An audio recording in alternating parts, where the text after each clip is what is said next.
नमस्कार, UP bulletin में आप सभी का स्वागत है। मैं हूं आपके साथ निशा शर्मा। ये यूपी की खबरों पर एक नजर डालते हैं। सबसे पहली खबर आपको प्रतापगढ़ से देते हैं। शीतलहर और भीषण ठंड के मद्देनजर जिलाधिकारी शिव सहाय अवस्थी ने आज सुबह शहर के रैन बसेरों का औचक निरीक्षण किया। उन्होंने बस अड्डा, रेलवे स्टेशन और हादीहाल स्थित रैन बसेरों का दौरा कर व्यवस्थाओं का जायजा लिया और अधिकारियों को आवश्यक दिशा निर्देश दिए। निरीक्षण के दौरान जिलाधिकारी ने अलाव जलाने, पर्याप्त गद्दे और रजाई उपलब्ध कराने का विशेष ध्यान रखने के सभी को आदेश दिए। बस अड्डे पर अलाव जलाया गया था, लेकिन रेलवे स्टेशन पर अलाव न होने पर संबंधित अधिकारी को तुरंत व्यवस्था करने के निर्देश दिए गए। हादीहाल रैन बसेरे में 12 से 13 लोग ठहरे हुए पाए गए। वहीं रेलवे स्टेशन रैन बसेरे में चार पाइया बिछाई गई थी, लेकिन गद्दे और रजाई नदारद पाए जाने पर जिलाधिकारी ने कड़े निर्देश यहां पर जारी किए।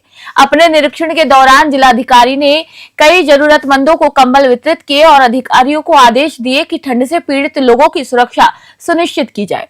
प्रतापगढ़ से गणेश राय की रिपोर्ट आप सभी देख रहे हैं।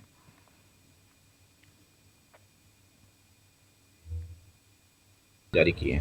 कल से जो ठंड की स्थिति है वो काफ़ी बड़ी है और आज भी घना कोहरा छाया हुआ है, तो पूरा प्रदेश ही लगभग शीतलहर की चपेट में है। इसी को ध्यान में रखते हुए आज मेरे द्वारा रेलवे स्टेशन पर, बस स्टेशन पे और यहाँ जो हादीहाल है यहाँ पे निरीक्षण किया गया है।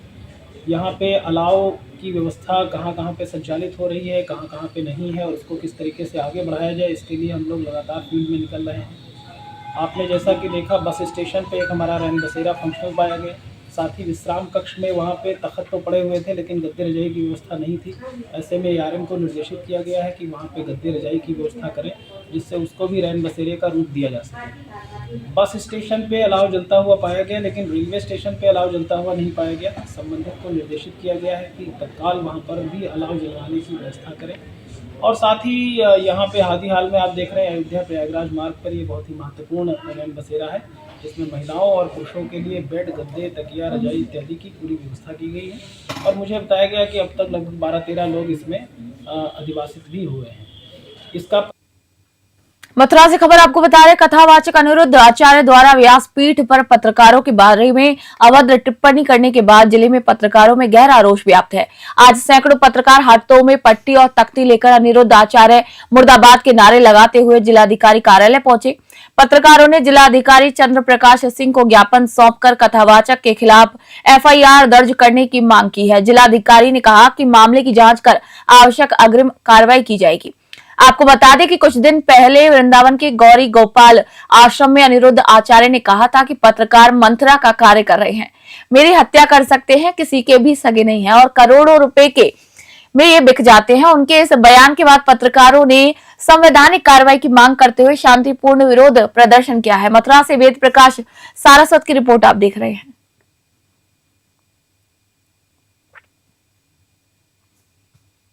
बहुत हाइट है। बनाओ फ्रेम बनाओ। सम्मानित पत्रकार भाई हैं जो लोकतंत्र के प्रहरी के रूप में काम करते हैं। वृंदावन के कथावाचक श्री अनिरुद्धाचार्य की किसी टिप्पणी से आहत हैं और उनके द्वारा उनके एक ज्ञापन दिया गया है।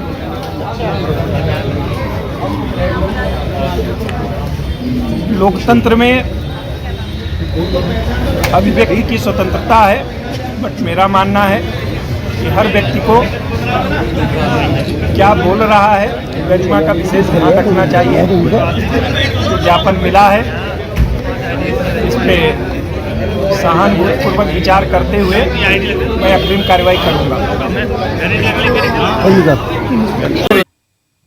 बस्ती जिले में कांग्रेस कार्यकर्ताओं ने भाजपा कार्यालय का घेराव करने का प्रयास किया, लेकिन पुलिस की कड़ी तत्परता के कारण वे सफलता नहीं पा सके। आपको बता दें कि शास्त्री चौक से महज कुछ मीटर आगे कांग्रेसी कार्यकर्ताओं को रोक लिया गया। पुलिस बल ने रस्से और अन्य साधनों का उपयोग करते हुए कार्यकर्ताओं को कार्यालय से दूर रोकते हुए जोर जबरदस्ती की। वहीं कांग्रेस जिलाध्यक्ष ने आरोप लगाया कि नेशनल हेराल्ड केस और अन्य मामलों में कोर्ट ने सोनिया गांधी और राहुल गांधी को राहत दी, लेकिन भाजपा सत्ता में रहते संवैधानिक संस्थाओं का गलत इस्तेमाल कर हमारे नेताओं को फंसाने का प्रयास कर रही है। उन्होंने कहा कि दिल्ली तक भी विरोध किया गया कि भाजपा संवैधानिक संस्थाओं का दुरुपयोग बंद करे। जिलाध्यक्ष ने बताया कि प्रशासन भाजपा के इशारे पर कार्य कर रही है, जबकि कांग्रेस कार्यकर्ता शांतिपूर्ण तरीके से गांधीवादी प्रदर्शन करने के लिए जा रहे थे। इसी घटना से जिले में सियासी माहौल भी गर्म हो गया। बस्ती से दिलीप पांडे की रिपोर्ट आप देख रहे हैं। कार्यालय घुराव के लिए निकले हैं कि आप सभी जानते हैं, जब से केंद्र में बीजेपी की सरकार आई है तब से लेकर अब तक विपक्ष के नेताओं को ईडी के बल पर, सीबीआई के बल पर और तमाम तरीके से प्रताड़ित करने का काम किया जा रहा है। अभी जब नेशनल हेराल्ड, यंग इंडिया और तमाम मुद्दे जब कोर्ट में गए तो कोर्ट ने इसको सिरे से खारिज कर दिया, लेकिन उसके लिए हमारे नेता राहुल गांधी जी और प्रतिपक्ष के तमाम नेताओं को 8-8 घंटे 10-10 घंटे ईडी सीबीआई अपने दफ्तर में ले जाकर पूछताछ करती है। इसके लिए हम लोगों ने तमाम तरीके का विरोध यहाँ से दिल्ली तक किया कि संवैधानिक संस्थाओं का दुरुपयोग भारतीय जनता पार्टी के लोग बंद करें, लेकिन इस सत्ता के अहंकार में डूबी नरेंद्र मोदी की सरकार ने विपक्ष की आवाज को संवैधानिक संस्थाओं के बल पर दबाने का काम किया। और देखिए आज सत्य की जीत हुई है। ये सत्य की जीत इसलिए हुई, संविधान की जीत हुई है। जिस तरीके से संविधान का दुरुपयोग किया जा रहा था, आज कोर्ट ने नकारा साबित कर दिया, उनको पूरी तरीके से नकार दिया। ये सत्य की जीत है। और हम लोग खबर मुरादाबाद से सदर कोतवाली क्षेत्र अंतर्गत बुद्ध बाजार चौकी इलाके में गुरुवार सुबह उस समय सियासी माहौल गर्मा गया जब कांग्रेस पार्टी के जिलाध्यक्ष विनोद गुम्बर को पुलिस ने हाउस अरेस्ट कर लिया। पुलिस को सूचना मिली थी कि कांग्रेस कार्यकर्ता बाइक रैली निकालकर बुद्धि विहार स्थित भाजपा कार्यालय का घेराव करने की तैयारी में, और इसी के बाद देर रात से ही विनोद गुम्बर के आवास पर पुलिस बल तैनात कर दिया गया। सुबह होते ही सीओ कोतवाली सुनीता दहिया, एसीएम फर्स्ट और थाना प्रभारी भारी पुलिस बल के साथ मौके पर पहुंची और कांग्रेस जिलाध्यक्ष को बाहर निकलने से रोक दिया। पूरे इलाके में पुलिस की कड़ी निगरानी रही। इसी कार्रवाई पर प्रतिक्रिया देते हुए विनोद गुम्बर ने आरोप लगाया कि डबल इंजन की सरकार विपक्ष की आवाज को दबा रही है। उन्होंने कहा कि जैसे ही प्रशासन को घेराव की जानकारी मिली, उनके घर को छावनी में बदल दिया। कांग्रेस नेताओं ने इसे लोकतांत्रिक अधिकारों का हनन बताया है। मुरादाबाद से ब्यूरो रिपोर्ट आप सभी देख रहे हैं। देखिए, आपके द्वारा एक प्रोटेस्ट किया गया है, एक मुद्दों को लेकर के प्रोटेस्ट किया गया है। आप कहाँ की और निकल रहे हैं, आपको रोका गया है? देखिए, जिला व महानगर अपने घरों से बाइकों द्वारा हम लोग बुद्धि विहार भारतीय जनता पार्टी के कार्यालय का घेराव करने जा रहे थे। वहाँ पे जो भी इनका पदाधिकारी मिलता उनके द्वारा उनके समय की बात करते कि आपकी जो सरकारें हैं डबल इंजन की सरकारें हैं, ये हम लोगों को परेशान करेंगी। लेकिन जैसे ही पुलिस को पता चला, उन्होंने मतलब रात से मुझे परेशान करना शुरू कर दिया। रात से मुझे उन्होंने नजरबंद कर दिया। सुबह मैं मंदिर गया हूँ, कैसे गया हूँ ये भी मैं जानता हूँ। आज जब हम घर से निकले तो हमको यहीं पर सड़क पर उन्होंने रोक लिया। ये इनकी तानाशाही है। ये तानाशाही अब नहीं चलेगी और हमारे राष्ट्रीय नेतृत्व को जिस प्रकार से ईडी परेशान कर रही है, ये अब नहीं चलेगी। हमें चाहे सड़क से संसद तक और सड़क से विधानसभा तक लड़ाई लड़नी पड़ेगी। हम इसकी लड़ाई लड़ेंगे। क्या उद्देश्य है आपका भाजपा कार्यालय का घेराव करने के लिए जा रहे हैं? कौशाम्बी जिले में दिन दहाड़े हुई लूट की वारदात ने इलाके में दहशत को फैला दिया है। मंजनपुर कोतवाली क्षेत्र में एक दिव्यांग व्यक्ति को दो अज्ञात युवकों ने मदद का झांसा देकर ई रिक्शा में बैठाया और सुनसान जगह ले जाकर उसके साथ मारपीट कर लूट की घटना को अंजाम दे दिया। जानकारी के मुताबिक आरोपी दुर्गा मंदिर के पास से पीड़ित को ई रिक्शा में बैठा कर ले गए और उसे लगन गेस्ट हाउस के पीछे सुनसान स्थान पर उतार दिया। वहां दोनों युवकों ने दिव्यांग व्यक्ति के साथ मारपीट की और इलाज के लिए जुटाए गए करीब 25,000 रुपए लूट लिए।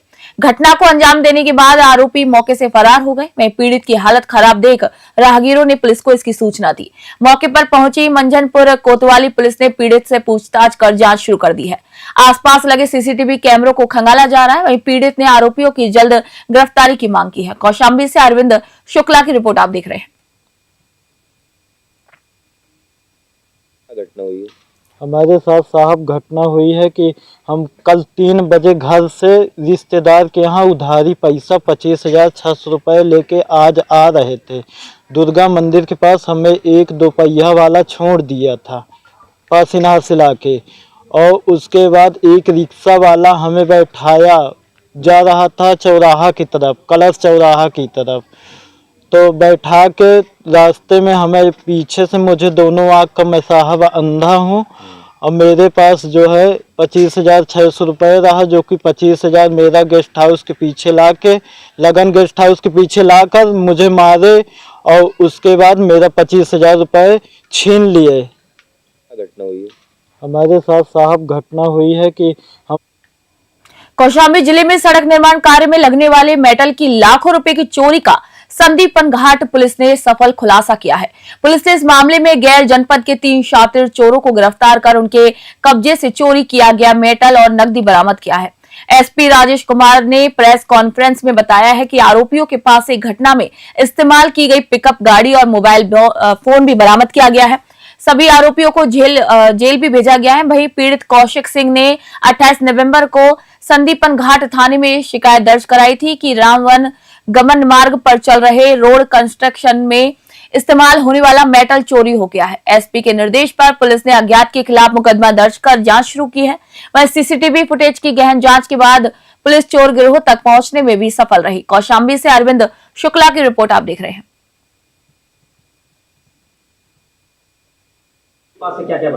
थाना संदीपन घाट पुलिस ने एक चोरों का गैंग पकड़ा है और ये लगातार चोरी की घटनाएं कर रहे थे। अभी विगत 28 तारीख को ये जो रामवन गमन मार्ग बन रहा है, जो कंस्ट्रक्शन कंपनी है, उसमें जो रोड के निर्माण में मेटल बीम और तमाम और इनके स्पेशल पार्ट्स होते हैं, उनकी बड़ी चोरी हुई थी।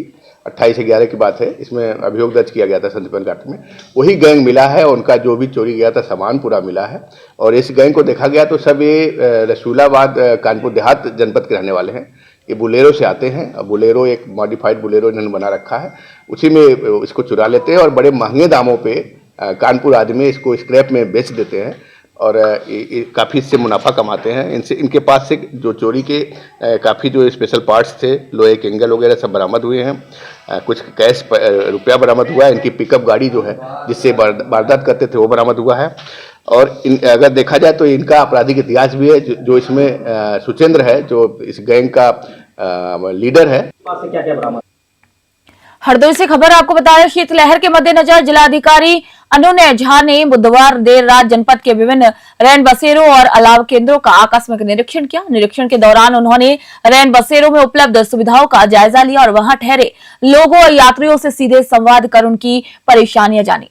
डीएम ने सबसे पहले रेलवे गंज ईस्ट स्थित रैन बसेरे का निरीक्षण किया। इसके बाद रेलवे स्टेशन पहुंचकर यात्रियों से बातचीत की और रैन बसेरे में ठहरे जरूरतमंदों को कंबल भी वितरित किए गए। उन्होंने अलाव व्यवस्था को दुरुस्त रखने के निर्देश दिए। इसके पश्चात नगर पालिका परिसर एवं बस अड्डे पर बने रैन बसेरों का भी निरीक्षण किया गया। डीएम ने साफ सफाई, दवा उपलब्धता और अलाव जलते रहने के निर्देश दिए। उन्होंने कहा कि किसी भी जरूरतमंद को ठंड से असुविधा न हो। हरदोई से अनिकेत कुमार की रिपोर्ट आप देख रहे हैं।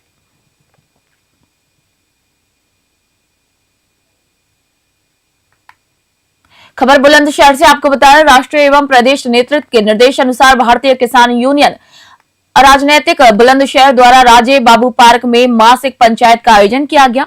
पंचायत के बाद वरिष्ठ राष्ट्रीय उपाध्यक्ष चौधरी मांगेराम त्यागी के नेतृत्व में सैकड़ों किसान जुलूस के रूप में जिलाधिकारी कार्यालय पहुंचे और प्रदर्शन किया। इसी दौरान आयोजित एक किसान दिवस में चौधरी मांगेराम त्यागी ने किसानों की दर्जनों परेशानियों से जिलाधिकारियों को अवगत करवाया। इसके साथ ही माननीय मुख्यमंत्री योगी आदित्यनाथ के नाम ज्ञापन जिलाधिकारी को सौंपा गया। इससे पूर्व राजे बाबू पार्क में आयोजित पंचायत की अध्यक्षता भगवाना मुकदमन ने किया, जबकि संचालन युवा जिला अध्यक्ष ठाकुर शैलेंद्र आर्य ने किया है। पंचायत में आवारा पशुओं की समस्या, यूरिया की किल्लत, गन्ना कांटों पर घटतोली, तहसीलों में भ्रष्टाचार सहित कई मुद्दों पर यहां पर गंभीर चर्चा की गई। बुलंदशहर से शहरोज खान की रिपोर्ट आप देख रहे हैं।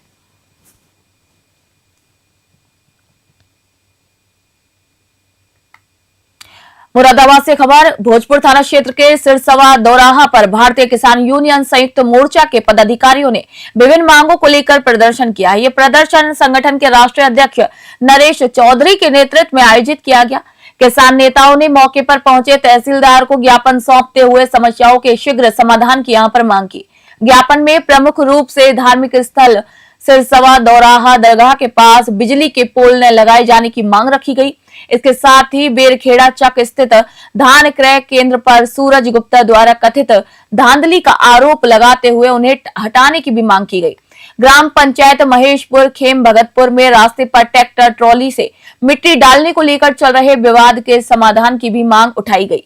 किसानों ने पशुओं में फैल रही बीमारी की रोकथाम के लिए टीकाकरण कराने और ग्राम मिलक कांकर खेड़ा निवासी व्यक्ति द्वारा झूठा मुकदमा दर्ज कराने की साजिश की भी निष्पक्ष जांच की मांग की है।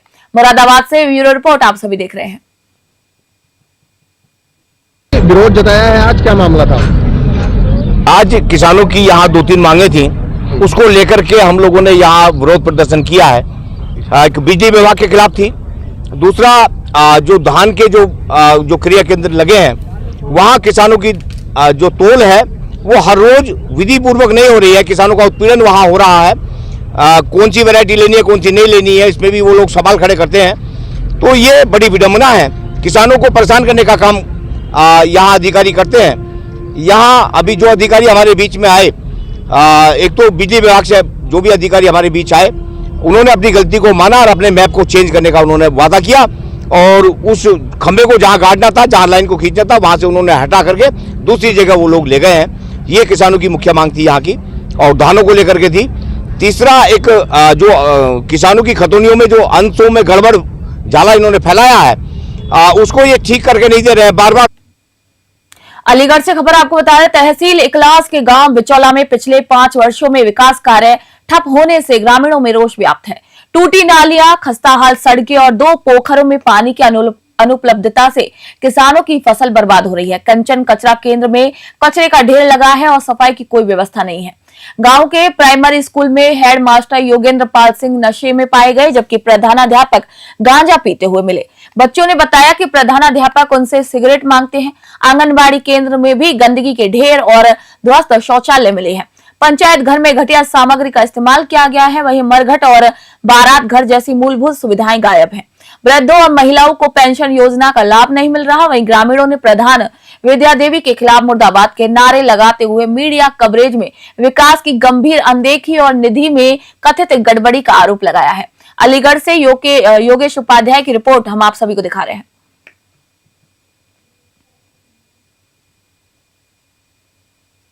यूपी बुलेटिन में फिलहाल के लिए इतना ही। नई अपडेट और ताजा खबरों के लिए देखते रहिए News 21। मैं निशा शर्मा आप सभी से इजाजत चाहती हूँ।